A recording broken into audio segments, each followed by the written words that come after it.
Welcome back. સમાચારોમાં આગળ વધીએ। પ્રથમ જ્યોતિર્લિંગ સોમનાથ મહાદેવના દર્શનાર્થે આવતા કરોડો શ્રદ્ધાળુઓ માટે સોમનાથ ટ્રસ્ટ દ્વારા એક અત્યંત મહત્વની અને સાવચેતીની અપીલ જાહેર કરવામાં આવી છે। સોમનાથ મંદિરમાં વીઆઈપી દર્શન પાસના નામે ઓનલાઈન ટિકિટ વેચી અને શ્રદ્ધાળુઓ સાથે છેતરપિંડી આચરતું એક મોટું કૌભાંડ સામે આવતા ટ્રસ્ટે સ્પષ્ટતા કરી છે।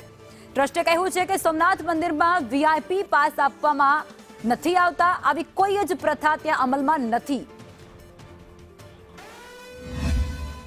તાજેતરમાં જે ટ્રસ્ટના ધ્યાનમાં આવ્યું છે કે અમુક ફ્રોડ લોકો દ્વારા ફરજી વેબસાઇટ બનાવી અને લોકોને વેબસાઇટના માધ્યમથી વિશેષ દર્શન કે સ્પેશિયલ દર્શન માટે ના પૈસા માંગી અને ઓનલાઈન બુકિંગ લઈ અને લોકો સાથે છેતરપિંડી કરવામાં આવે છે।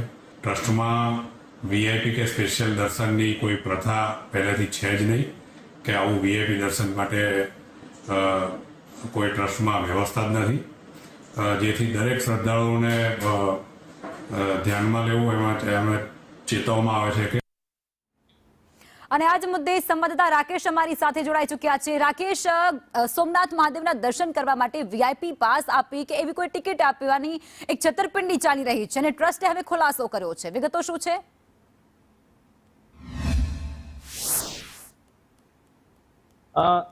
આપને જણાવું તો યાત્રાધામ સોમનાથમાં અગાઉ રૂમ બુકિંગના નામે આવા અનેક ફ્રોડ થઈ ચૂક્યા છે, તેની પોલીસ ફરિયાદ પણ થઈ ચૂકી છે। હવે જે સાયબર ગઠિયાઓ છે જે તેમણે નવી એમો અપનાવી હોય તેવું લાગી રહ્યું છે।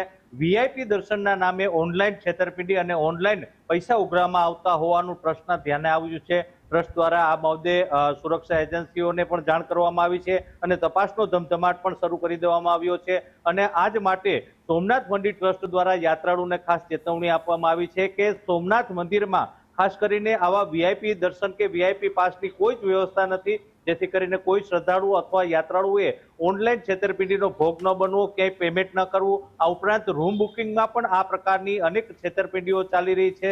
સોમનાથ ટ્રસ્ટની ફેક વેબસાઇટ બનાવીને આ પ્રકારે છેતરપિંડી થઈ રહી છે, ત્યારે સોમનાથ ટ્રસ્ટ દ્વારા હવે ચેતવણી આપવામાં આવી છે અને ખાસ કરીને સોમનાથ ટ્રસ્ટની અધિકૃત વેબસાઇટ somnath.org ઉપરથી જ પૂજા વિધિ અને રૂમ બુકિંગ કરાવવા માટે અનુરોધ કરવામાં આવ્યો છે। જી બિલકુલ, આભાર રાકેશ।